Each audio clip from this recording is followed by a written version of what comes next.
On today's episode of the Locked On Texans podcast, day 2 of the Senior Bowl, and Houston loses another position coach.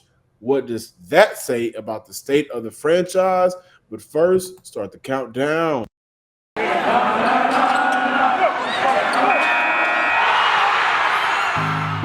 You are Locked On Texans, your daily Houston Texans podcast, part of the Locked On Podcast Network, your team every day.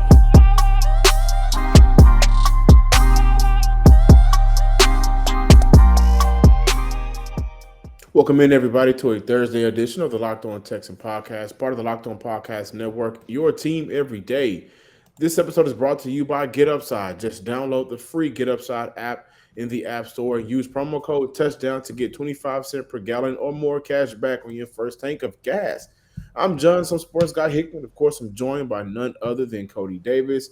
Super excited to dive into day 2 of the Senior Bowl, the prospects that stood out on the offensive side of the ball. But before we talk about who could potentially come in, we have to talk about who's, cashing in their tickets and get the hell up out of here off 16 and Kirby. The Houston Texans lose out on Bobby King. He will be joining the Tennessee Titans coaching staff. He has that relationship with Mike Vrabel. And Cody, James Camp, he's out the door. Pep Hamilton has one foot in, one foot out. We also look at they do not have a head coach. All of these problems are starting to pile up for Houston, and also no offensive coordinator. These problems are starting to pile up one by one. Nick Caserio and the Houston Texans right now, they are moving their feet, are being slow to bring somebody in so we can get the process of rebuilding again in the back-to-back year started. And I look at a team that I don't know if they're 100% sure on what's going on. I think this is a team that when I look at these Josh McCown reports and from what I'm hearing, it is very strong and likely that Josh McCown could be the Houston Texans' next coach. He's a strong candidate for what they want right now, one of the finalists. But I don't think that's a consensus pick between everybody in that organization. And so I would look and speculate of a power struggle. Maybe this is a coach in Josh McCown that this is my boy. So I want to bring him in. And that's in regards to maybe this is Jack Easterby. This is the first time I've mentioned Jack Easterby in any light, but maybe Jack Easterby wants to have him as the next head coach. And maybe Nick Caserio, who has mentioned before that Jack Easterby does not play any role in his job, maybe he's looking at a Jonathan Gannon. And who knows what Brian Flores ranked on the list of head coaching candidates. But now we lose out on Bobby King, who I think did a very good job as a position coach for Houston. Coached the linebackers last year, did a very good job with the defensive line this year. I'm not 100% sure that everybody's on one accord and can be sold on the next decision. And I'm seeing coaches just saying, you know what, I'm getting out of Dodge. I'm going to avoid this. That's a possibility.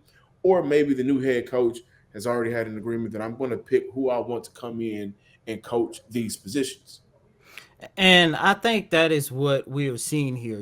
John, when the Houston Texans did hire David Culley last year, outside of Lovie Smith, he did not have an opportunity to pick his coaching staff. And I do believe that is another reason why we saw David Culley struggle at times. And, it doesn't matter if it's Josh McCown, and I will 100% agree with you because I've been told by a different source the same thing, that it's Jack Easterby that actually wants McCown. And actually, Brian Flores, that is Nick Caserio's guy. So it's going to be very interesting to see who is going to get their guy to be the next head coach of the Houston Texans. But I say all that just to say, we yesterday, when we found out the news about the loss of James Campen, you and I talked about, whether or not that was good or bad for this organization. I thought it was bad only because we saw a guy like Titus Howard improve. We saw a guy like Justin Britt talk about the relationship that he has with James Campen.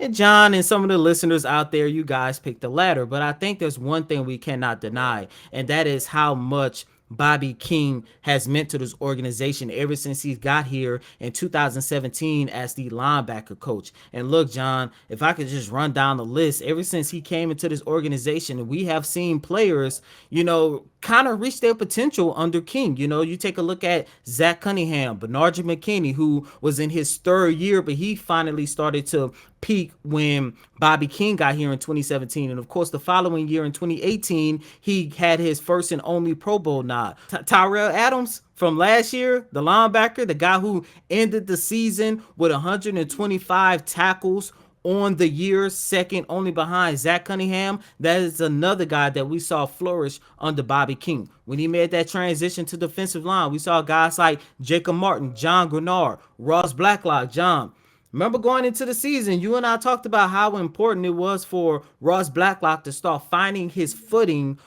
for this organization in order to be a foundational piece. And this is the best version of Ross Blacklock that we have seen this year. And it's no mistake that we saw the best version of Ross Blacklock when he had Bobby King as his defensive line coach. And of course, look how fast Roy Lopez was able to find his footing in the league. So when you have so many guys like that are able to reach their potential, and that one common denominator is Bobby King, that is saying a lot about that man. I hate to lose him to the Tennessee Titans, but hey, Zach Cunningham gets an opportunity to reunite with a guy that he is familiar with. Yeah, absolutely. And the one thing that it just screams to me is the development. Are you going to mess with the development by removing? It may not seem like big pieces. Like the NFL is not always about the big picture, right? I think the average NFL lifespan is about 3 years, 2 to 3 years, and so that's small. But we see guys play like Tom Brady, 20 plus years, Aaron Rodgers over a decade. We see guys play for a very long time. But what makes the NFL go is the day to day small pieces. And Bobby King, well, I'm not calling him a small guy, but on a grand scale of things, a small piece, but that made things work and it helped improve guys and it helped that development process. And so, yeah, man, this is potentially a huge loss for Houston because it's always you have to fill in the blank now. And who's going to be that person you're going to fill in the blank with? How will they mesh with the players, the young players that are already on the roster? I don't like this decision, and it could be Bobby King's, right? Like this has nothing to. This possibly could have nothing to do with the Houston Texans. This could all be Bobby King, and I understand that. One player that I think flourished and got better over time with Bobby King is Brendan Scarlett, linebacker that used to play here in Houston, and he was a player that Brendan was drafted in the late rounds, man. And so he was able to come in and contribute for Houston. Those are the type of things that matter the most. We talk about the young guys. We have to talk about the younger guys that are making their way to the league right now. The draft starts in Mobile, so day two of the NFL. I'm sorry, of the Senior Bowl. We'll get into that next. However, Texas fans, I want to tell you about an incredible app everyone who buys gas needs to know about. Get Upside. Our listeners are earning cash back for every gallon of gas every time they fill up. I do. So if it's good enough for me, it's great enough for you. Just download the free Get Upside app in the App Store or Google Play right now. Use promo code touchdown for NFL or score for college for 25 cents per gallon or more on your first fill up. Cash back. Don't pay full price at the pump anymore. Get cash back using Get Upside. Again, just download the app for free and use promo code touchdown for NFL or score for college. Welcome back in, ladies and gentlemen, to this Thursday installment of Locked On Texans. And as you see, our guy John Hickman is still in Alabama covering day two of the Senior Bowl. John, you and I, we've been back and forth on what round the Houston Texans should draft a running back. So with that being said, John, have you seen any type of prospects that can actually help improve this Texans backfield? Yeah, we talked about Tyler Beatty on yesterday, the running back out of Mizzou, rushed for 1,600 yards, 54 catches out of the backfield, right? I compared it to Austin Eckler. And today, Ford, I forget the school he's coming from, but there's a running back by the last name of Ford. He had a good day. But one running back where I think I like the idea of him being in Houston because of his freshness. Only had in 4 years, I want to say, right under 400 carries in 4 years. But he's a good runner. That's Damien Pierce. Averaged 4.7 yards per carry last year, 13 touchdowns on the ground, 13 in the air, 16 total. Has a knack for the football. And he's a running back that I actually had an opportunity to speak with during the media breakfast. And listen, if you don't like his game, you're gonna like his personality. So we want to go ahead and play that small clip of Damien Pierce from that conversation we had earlier yesterday during the media breakfast. I'm standing with Damien Pierce, running back out of Florida. I gotta ask you a question. You got the knack for the touchdown, man. 500 rushing yards, 5.4 yards per carry last season. You had 13 touchdowns. What's your secret? So what, man? What's the secret of what, man? I can't be giving out the sauce or whatever. Man, you gotta give us something. You got a nose for the end zone. You know, I just always had a nose for the end zone, bro. Ever since I was little. My first time playing football, my first carry went for like 60, and that's when I knew, this is probably something I should have been doing. But yeah, man, just getting to the end zone, it really just come down to determination, and it's really a want-to aspect, man. Not too many guys expect to get in the end zone every play because that's what coaches tell you. Like, every play ain't gonna be a home run, but I'm one of those guys in the back of my head. I want to cross that goal line. Talk about your day-to-day process of getting ready, going through it, mentally preparing, physically preparing. Favorite song that you get hyped to get ready for these practices? I ain't really no music guy when it comes to getting hyped. I got a lot of energy. So, my preparation really is just trying to get comfortable. I like being comfortable when I play. I don't like to do a lot of thinking. I don't like to do, I don't like to, like, if I'm thinking, I'm slow. And if I'm slow, I'm dead. So, really, these coaches here, they doing a great job of preparing us. Especially my running back coach, he's helping me grasp the playbook, play by play, day by day. And especially in the film sessions, he says if I have any questions, don't feel free to stop. And just ask him. And he's getting me very comfortable with the playbook. And the more comfortable I get, the better I'm gonna look. What do you want to improve on from day one to day two? Playbook, dude. I was kind of slow. I was kind of iffy in the playbook. I was half stepping. I don't like half stepping. So today I want to clean that up and really open it up and go full speed. How has it been being coached by some of the NFL coaches for the Lions? Oh man, it's great, dude.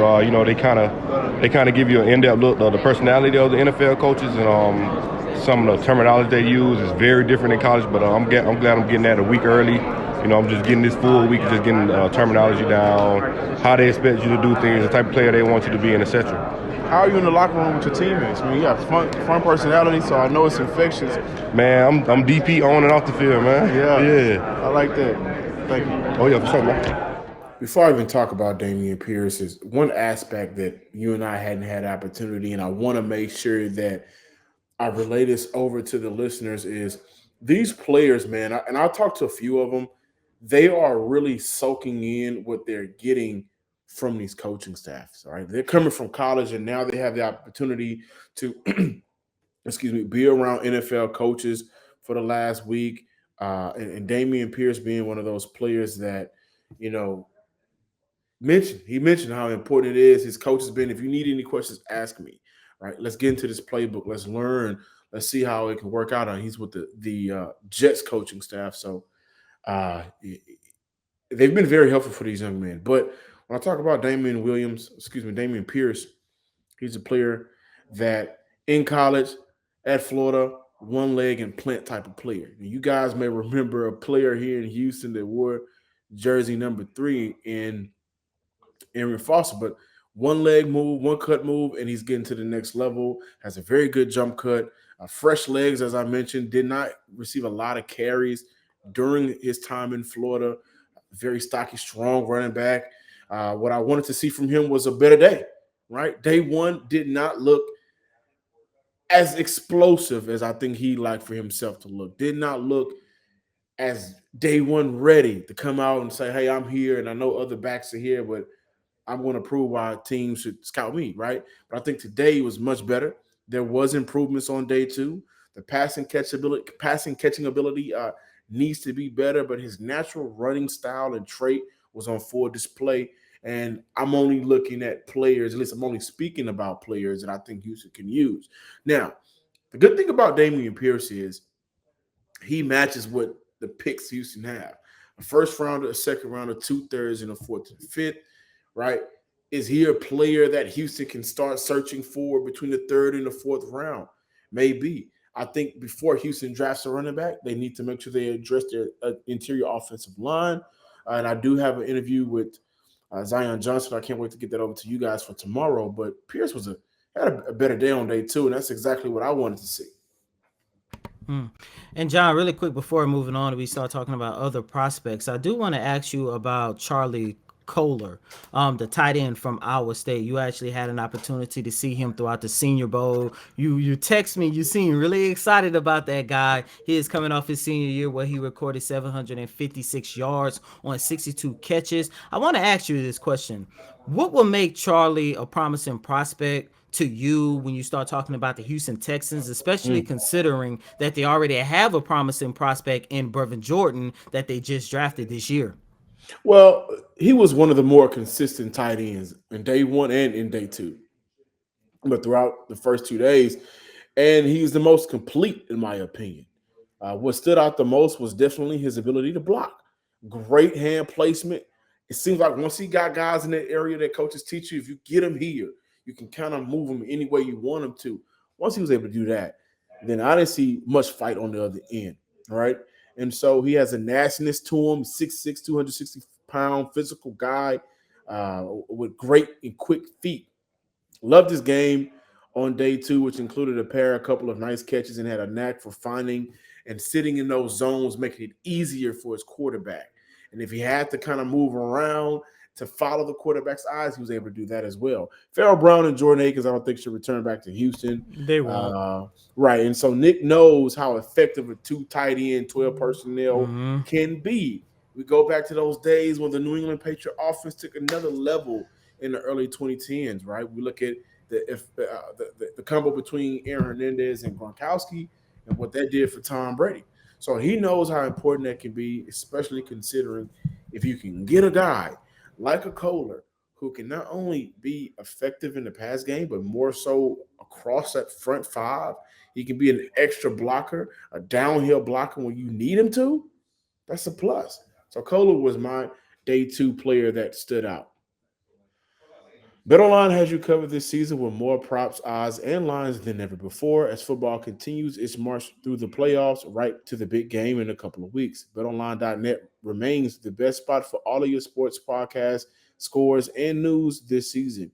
Not just football, BetOnline covers up to boxing, UFC, along with live and real-time updates of current games. Don't wait to take advantage of all of the new amazing offers for the 2022 season because BetOnline is where the game starts. This episode is brought to you by Rock Auto. With the ever-increasing numbers of makes and models, it's now impossible for your local chain auto store to carry all the parts you need. Why endure often pointless or seemingly imitating questioning and wait while the person behind the counter orders the parts on their computer, choosing the only brand that their warehouse happens to carry. You have computers with the access to rockauto.com at home and in your pocket. Go to rockauto.com right now and see all the parts available for your car or truck. Right, Locked On Texans in there. How did you hear about us box? So they know we sent you. Amazing selection, reliably low prices, all the parts your car would ever need. RockAuto.com. Welcome back, and thank you for making the Locked On Texans your first listen every day. We are free and available on all platforms. Be sure to check out Locked On Best Podcast, hosted by your boy Q with handicapping expert Lee Sterling. It is free and available on all major platforms as well.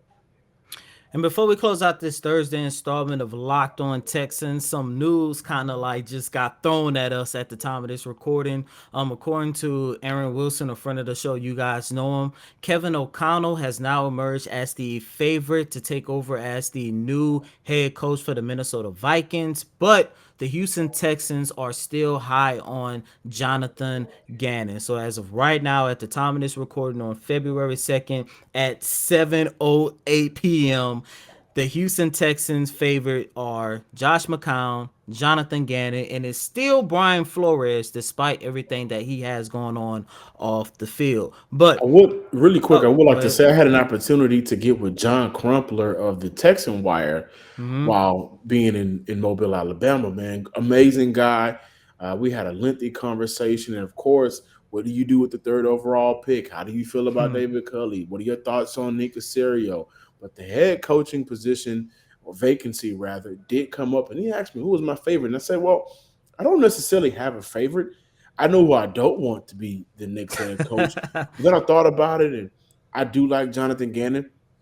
Yeah, right? We me both too. agree that Brian Flores may be the best candidate, but with everything going around surrounding Flores' time in Miami and his future in the NFL, which may not be one, that remains to be seen. And Houston, by the way, could jump on this and flip this whole thing into a great PR in the middle of Ooh. Black History Month, right? But I'm not 100% sure what Brian Flores' future will be, and that remains to be seen. But I do like Jonathan Gannon, Me too. only because I like what I've been able to see improvement wise from year to year with his time in Philly. However, I'm not 100% sure he's going to be a head coach that will allow some of the things that David Culley allowed last season. Yeah, but back to day 2 of the Senior Bowl, and John, once again, my biggest task for you while you was out there in Alabama was to look at positions and players that the Houston Texans can actually use. And you come back with a wide receiver. And as of right now, I don't believe a wide receiver is a primary option for the Texans. As of right now, I think some of the improvements that I would like to see them make, they could probably get that in free agency. But Velus Jones, wide receiver from Tennessee, guy who is coming off his senior season, recording 807 yards off of 62 catches. And by the way, I'm wondering if you are focusing in on Jones, because this might be an opportunity where you can see the Texans actually improving at the slot position.